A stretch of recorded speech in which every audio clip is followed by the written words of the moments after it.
ध्यानाभ्यास के इस दिव्य अनुष्ठान में आपका हृदय से स्वागत है, अभिनंदन है, अभिवादन है। ध्यानाभ्यास के लिए कृपया अपने नेत्रों को बंद कर लीजिए। अपना मुख अपनी ओर कीजिए। अपने को सिद्ध स्वरूप देखिए। अपने शुद्ध स्वरूप से हमारे में मूर्त पुद्गल का बंधन नहीं है। हम अमूर्त हैं। मूर्त इंद्रियां नहीं है, इसलिए मूर्त का देखना जानना नहीं है। अमूर्त ज्ञात नहीं होते हैं। अपना अमूर्त शरीर ही बस अनुभव में आता है। ऐसा है हमारा शुद्ध स्वरूप, जहाँ केवल अपना अस्तित्व ही भाषित होता है और सुख का अनुभव होता है। जीव का इतना सीमित स्वरूप है। उद्गल से मिलकर ही हम चित्र विचित्र हो रहे हैं, बहुरूपिया हो रहे हैं, एक रूपता खंडित हो रही है। उस एक रूपता को प्रकट करने के लिए जब अशुद्धता है, उसी समय शुद्धता को देखो। अपने को अमूर्त मानेंगे तो निश्चित ही फिर मूर्त के संबंध से होने वाली क्रियाएं समाप्त होंगी और अमूर्तपना प्रकट होगा। जो माने अमूर्त व अमूर्तता को प्राप्त हो, जो माने मूर्त व मूर्तता को प्राप्त हो। अमूर्त होना है तो पहले अपने को अपने शुद्ध स्वरूप से अमूर्त मानिए कि मूर्त इंद्रियां नहीं है। तो फिर मूर्त का देखना, सुनना, सूंघना, चखना, छूना नहीं है। मूर्त मन नहीं है तो कुछ विचार नहीं है। मूर्त मस्तिष्क नहीं है तो कुछ स्मृति का व्यवसाय नहीं है। मूर्त हाथ पांव नहीं है तो काय चेष्टा नहीं है। मूर्त मन नहीं है तो वचन नहीं है। तो शुद्ध स्वरूप से क्या है? इस सर्वांग में आनंद का अनुभव है। वहाँ सर्वथा अंतर्मुखता है। वही हमारा शुद्ध स्वरूप है। ऐसा ही अपना स्वरूप मानकर अंतर्मुख रहिए। कि मूर्त कान नहीं है, कुछ सुनाई नहीं पड़ता है। मूर्त आंखें नहीं है, कुछ दिखाई नहीं पड़ता है।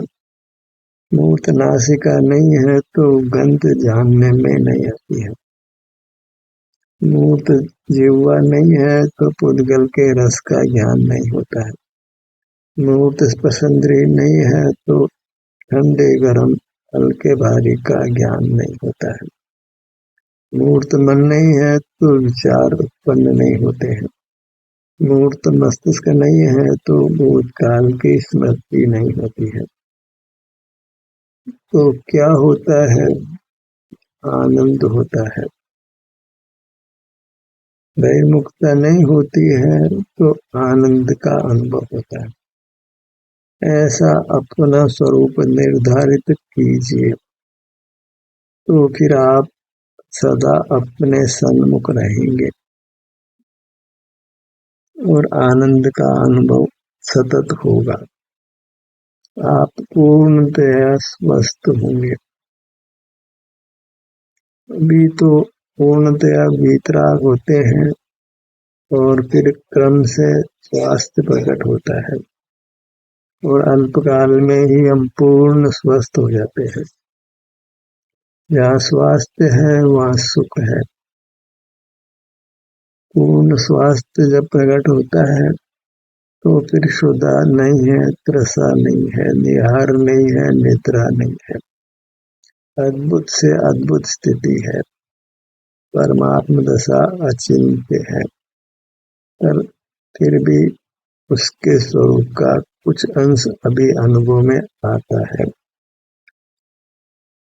जब अपना मुख अपनी ओर करते हैं, अपने को अमूर्त मानकर मूर्त का जानना बंद कर देते हैं, तो फिर अनुपम सुख होता है, निराकुलता होती है। वही हमने करना है, निराकुल रहना है, वीतराग रहना है। इस प्रकार स्वस्थ रहना है, सुखी रहना है। आप अपने शरीर से ही युक्त रहेंगे तो निश्चित मानिए कि आप अभी अस्वस्थ भी हैं तो शीघ्र स्वास्थ्य लाभ करेंगे, जीवन पर्यंत स्वस्थ रहेंगे। यह तो मोक्ष मार्ग की एक गारंटी जैसी ही है। कुछ वेदना भी हो तो उसको सहन करने की शक्ति भी प्राप्त होती है। वेदना के मध्य में भी आप वीतराग रहते हैं और अतीन्द्रिय सुख भी साथ में अनुभव में आता है। ऐसे इस मोक्ष मार्ग की असीम महिमा है। हम परमात्मा समान होते हैं, फिर अनुभव में कुछ भी विकल्प नहीं है। न देव दर्शन है, न देव पूजा है, न स्वाध्याय है, न प्राणी संयम है, न उपवास आदि का विकल्प है, न कोई दान का विकल्प है।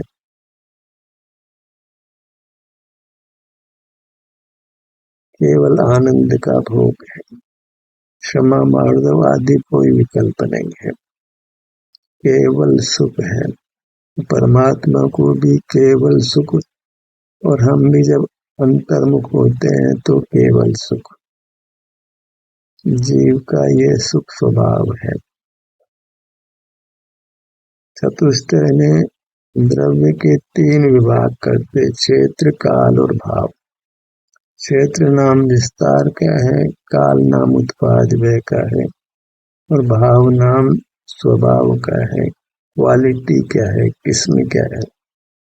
सुख हमारी क्वालिटी है, किस्म है जो पुद्गल में नहीं है। स्पर्श पुद्गल की क्वालिटी है। क्वालिटी को गुण भी कह देते, पर गुण नाम की कोई वस्तु नहीं है, स्वभाव को व्यक्त करता है। हम सुख स्वभावी है, इसलिए कोई सुख गुण कहे तो कहे, पर वास्तव में गुण नाम का कोई पदार्थ आत्मा में नहीं है। पदार्थ विस्तार रूप है, उत्पाद व रूप है। स्वभाव का परिणमन प्रति समय होता है, बिना किसी अपवाद के।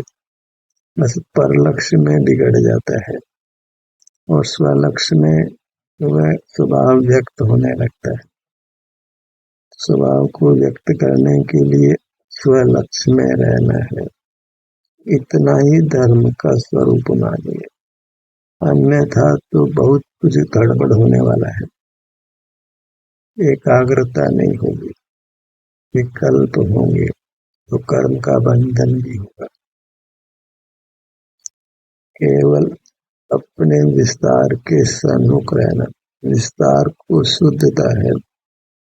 वृत्ति में शुद्ध अशुद्ध का भेद पड़ता है, तो विस्तार के सन्मुख हुए, ये हुआ शुद्धोपयोग।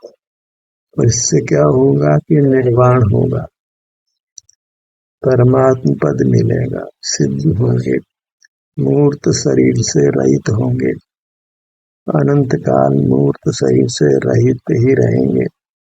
उद्गल के होते हुए भी उद्गल का ज्ञान नहीं होगा। क्या अद्भुत बात है। सारा ब्रह्मांड पुद्गल से भरा है और हमको कोई पुद्गल ज्ञान का विषय नहीं बनेगा। उसकी महान महिमा है। जितेंद्रियता एक अद्भुत लाभ है, जिसके फल में अतीन्द्रिय सुख मिलता है। सिद्ध अवस्था माने जहाँ केवल अपना अस्तित्व भाषित होता है। अस्तित्व सुख रूप है तो सुख का अनुभव होता है। वहाँ कोई कमी नहीं खटकती है। जहाँ मोह कर्म है, तभी जो पदार्थ जान लिए गए हैं उनका विकल्प खड़ा हो जाता है, उनके संबंध में जानने की इच्छा खड़ी हो जाती है।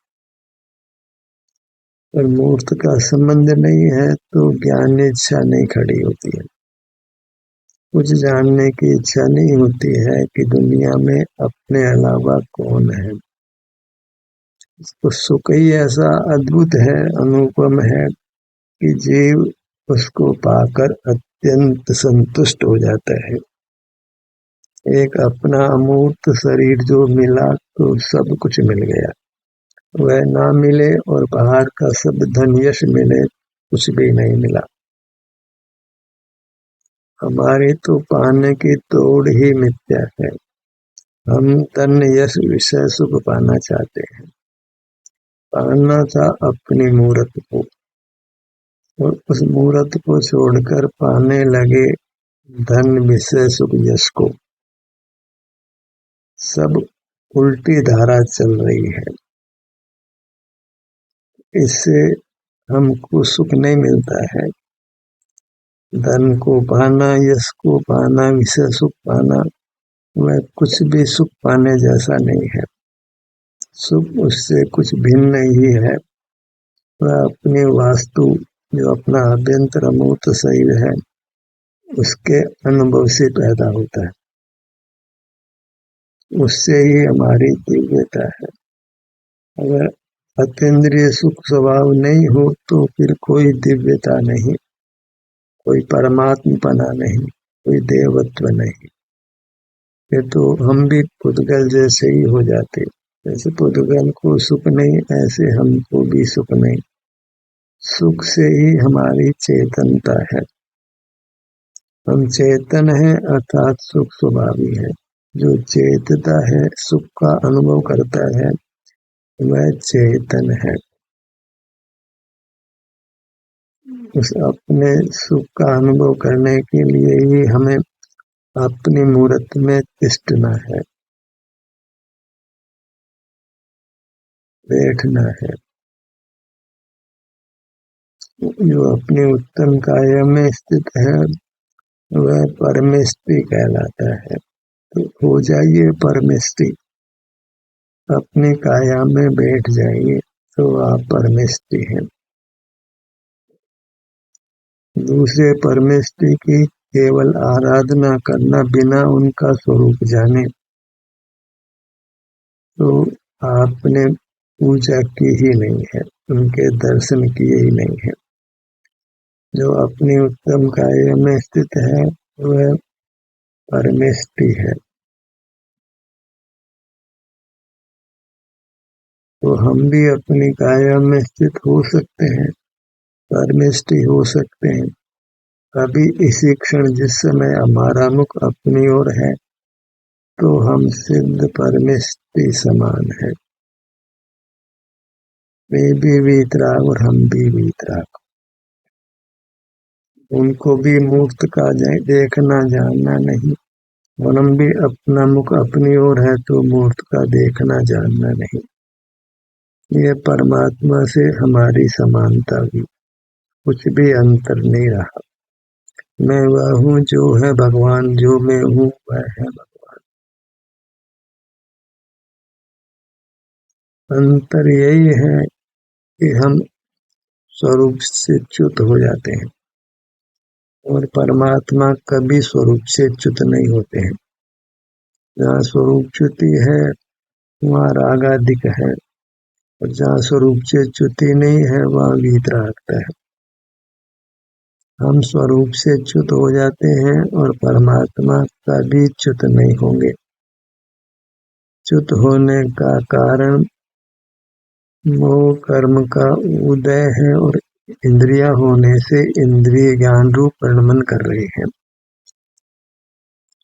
अब यह है कि इंद्रियां होते हुए भी इंद्रिय ज्ञान नहीं करें।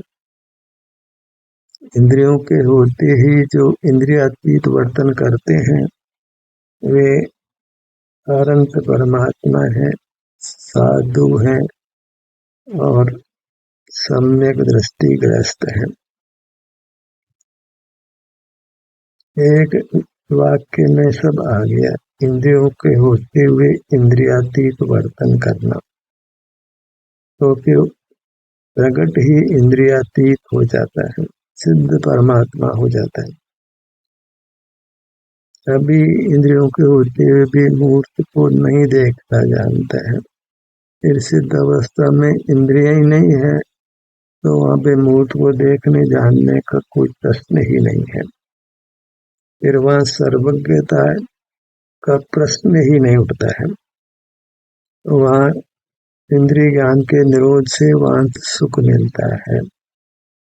तो परमात्मा उत्तम सुख भोगते हैं, अतीन्द्रिय सुख भोगते हैं, और उस कारण से ही उनको देव संज्ञा है।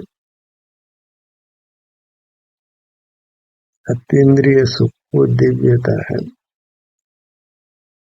उस सुख को पाने के लिए हमको अपने मूर्त के सन्मुख तिष्ठना है, बैठना है, स्थित रहना है, और बाहर की दुनिया के जानने पर विराम लगाना है। कुछ बाहर को जानने की वांछा नहीं रहे। अपने में ठहरते हैं तो बाहर का जानने की इच्छा नहीं होती है। जहाँ प्रमाद हुआ, स्थिरता टूटी, वहीं फिर मौत का जानना शुरू हो जाता है। दृढ़ता से पकड़ना है अपनी मूर्त को। नतम कत्वा तत्व कोतूहलीसन। मरण का प्रसंग भी आता हो तो समाधि मरण करना, अर्थात अपने में स्थित रहकर मरना। जहाँ बाहर का कुछ भी जानना नहीं हो, अपने अमूर्त शरीर में जो भी शारीरिक सुख दुख है उसका संवेदन करते हुए रहना, और उसी समय ऐसा करते हुए ही आयु पूरी हो तो वह समाधि की स्थिति में मरण कहलाता है। भले आपने उस दिन उपवास किया है या नहीं किया है, आप अपने में उपस्थित होकर जब इस मूर्त शरीर को छोड़ते हैं तो वह समाधि मरण कहलाता है। अपना मुख अपनी ओर है तो उसको ध्यान कहते हैं, और उसी स्थिति में मरण होता है तो उस स्थिति को समाधि कहते हैं। या ध्यान में विशेष स्थिरता हो तो उसको शुक्ल ध्यान या समाधि कहते हैं।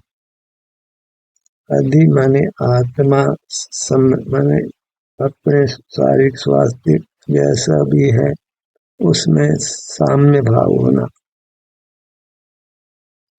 अंतर में आकर शारीरिक स्वास्थ्य जो जैसा भी है, कभी वेदना कभी वेदना नहीं, उसमें समभाव धारण करे तो सामायिक है, समाधि है, वीतराग दशा है।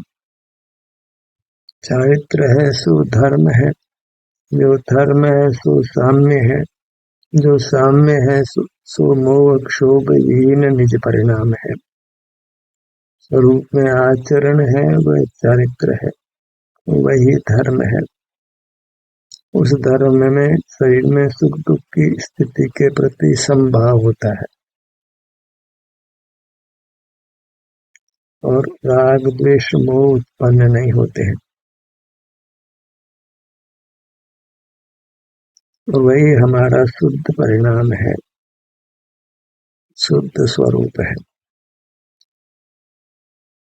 अपने ध्यान को अपने मुखमंडल पर लाइए।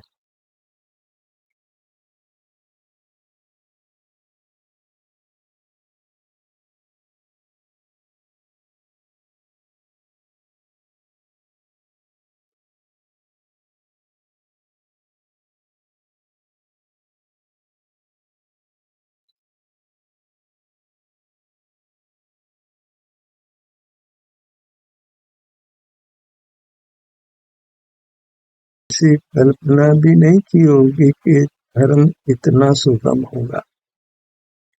यहाँ केवल अपना मुख अपनी ओर करके अपने स्वास्थ्य की स्थिति को भोगना है और कुछ विकल्प नहीं करना है। तो वहाँ अतीन्द्रिय सुख होता है और वह हमारा देवत्व है, परमात्मपना है।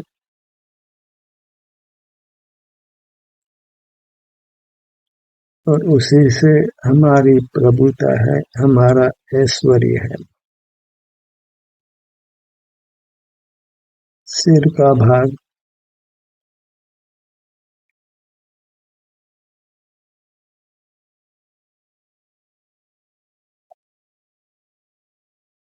ललाट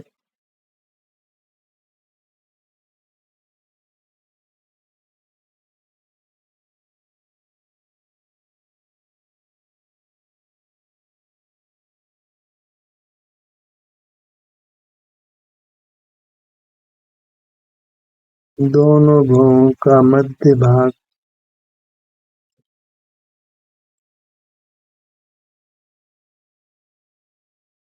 ध्यान का ध्येय हमको अनुभूत है, अनजाना नहीं है, अर्थात ऐसा नहीं है जिसका हमने पहले अनुभव नहीं हो। जिन अंगों का हम ध्यान में नाम ले रहे हैं उन अंगों का हमको परिचय है। वहाँ हमने सुख दुख की स्थिति को भोगा है।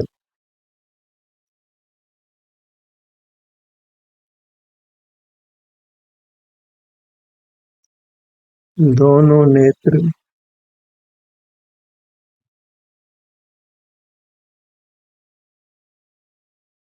चूंकि अभी हम स्वरूप से च्युत हो जाते हैं, विकल्प उत्पन्न होता है, तो फिर अपने स्वरूप के संबंध में ही विकल्प होता है और फिर अपने सन्मुख नहीं हो तो निश्चित ही फिर गिरने वाले हैं। फिर अन्य पदार्थ भी ज्ञान के विषय बनने लगते हैं और फिर हम भंवर जाल में फंस जाते हैं, मूड के जाल में फंस जाते हैं और रोगादि से ग्रस्त होकर मर जाते हैं। जैसे मछली भोजन के अनुराग में जाल में फंस जाती है और फिर तड़पड़ा कर मर जाती है, कुछ ऐसा ही हमारे साथ हो रहा है। विषय सुख को पाने के लिए हम इंद्रियों को खोल लेते हैं और कर्म के जाल में फंसकर मर जाते हैं। हमें खबर ही नहीं है कि इंद्रियों को खुला रखने से सारा संसार का दुख खड़ा हो रहा है। जैसे मछली प्राण गंवाती है, भंवरा प्राण गंवाता है, पतंगा प्राण गंवाता है, हाथी अग्नि के स्पर्श को पाने के लिए प्राण गंवाता है, हिरण आवाज सुनने के लिए प्राण गंवाता है। कुछ ऐसी स्थिति हमारी है। दृष्टांत तो पशुओं का लिया जा रहा है, पर हम मनुष्य होकर भी पशु जैसा ही वर्तन करते हैं जब इंद्रियां खुली रहती है। मनुष्य तो उसका नाम है जो मनुष्य पर्याय पाकर भगवान बनता है, अन्यथा तो नर त्रियंश के समान ही है, कुछ भिन्न नहीं है। आहार, भय, मैथुन, परिग्रह ये चारों संज्ञाएं जैसे पशु पक्षियों में पाई जाती है, ऐसी ही मनुष्यों में भी पाई जाती है। तो मनुष्य त्रियंश समान ही है। इन संज्ञाओं से उबरता है, अपने अभिमुख होकर उन संज्ञाओं पर विराम लगाता है तो मोक्ष मार्गी होता है। ये चारों ही संज्ञाएं ज्ञान के आश्रित है, इसलिए इनको संज्ञा नाम है। बायां नेत्र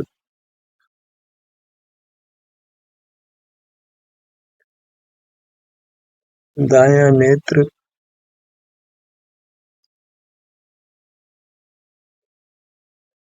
दोनों कान,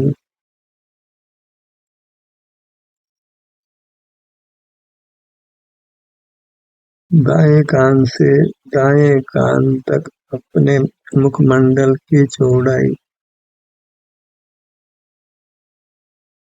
बायां कान, दायां कान,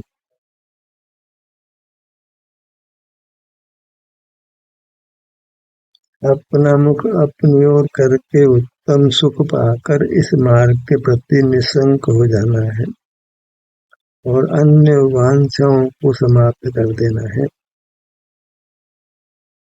क्योंकि अपना मुख अपनी ओर करके हमारे अतीन्द्रिय सुख की वांछा की पूर्ति हुई। अब और कोई वांछा नहीं रही। जब अतीन्द्रिय सुख मिल जाता है तो फिर विषय सुख की वांछा नहीं रहती, तो विषय का ज्ञान भी नहीं करता है, जितेंद्र हो जाता है, परमात्मा हो जाता है। धड़ भाग, दाहिनी भुजा, बाई भुजा, दाहिना पैर, बायां पैर, ये सिद्ध परमात्मा के अवयवों के नाम है। सिर से पैरों तक ये मैं अमूर्त सिद्ध परमात्मा हूँ और मेरे विभिन्न अंगोपांग वे मेरे सिद्ध परमात्मा के ही अंगोपांग हैं। सब परमात्मा रूप हैं और आनंद के कंद हैं। उन्हीं का आश्रय करके हमको परमात्मा प्रकट हो जाना है। ध्यान का सत्र यहीं समाप्त होता है। आपकी सहभागिता के लिए धन्यवाद।